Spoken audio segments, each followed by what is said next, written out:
Welcome to part 2 of Who's Driving Your Bus? And today we're going to go about identifying the disowned aspects of self. How do you go about identifying a disowned aspect of your own personality? There's a couple of different ways you can go about this. You can think about personality traits that you have that you don't like. You can think about a negative self-talk that comes into your head. In AA, they call this the committee, which is all those voices in your brain. Your committee could be made up of an inner critic, a complainer, an I can't do it, a failure, an avoider, or whatever's going on in your own personality.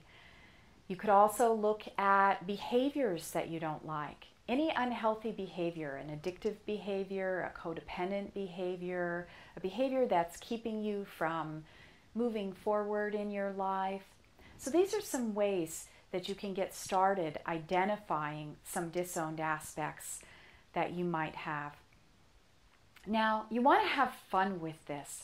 The first part we want to do, the first step, is to give them a name. Name your aspects.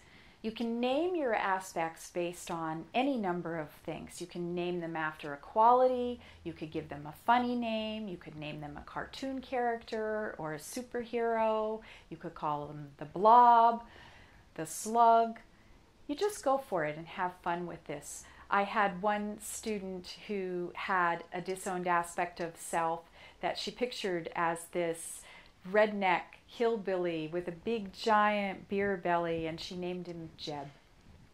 So have fun with this, and I'm going to take a moment now and show you what I did.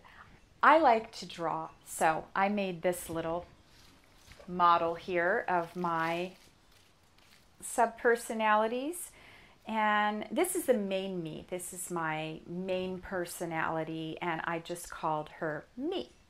And then I have one here that I named Sexy Sin. You see Sexy Sin's makeup and high heels and her little push-up bra there.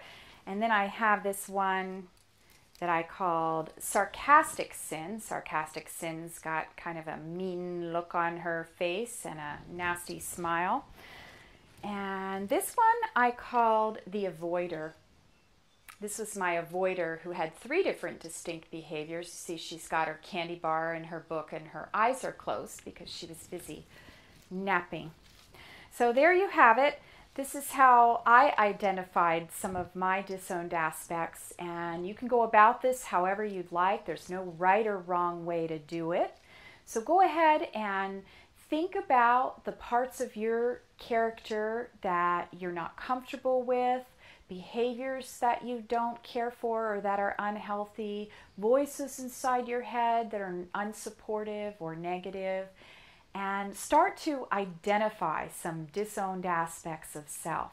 In the next video, we'll go deeper and we'll begin to explore these disowned aspects. In the meantime, many blessings of joy and vibrant freedom.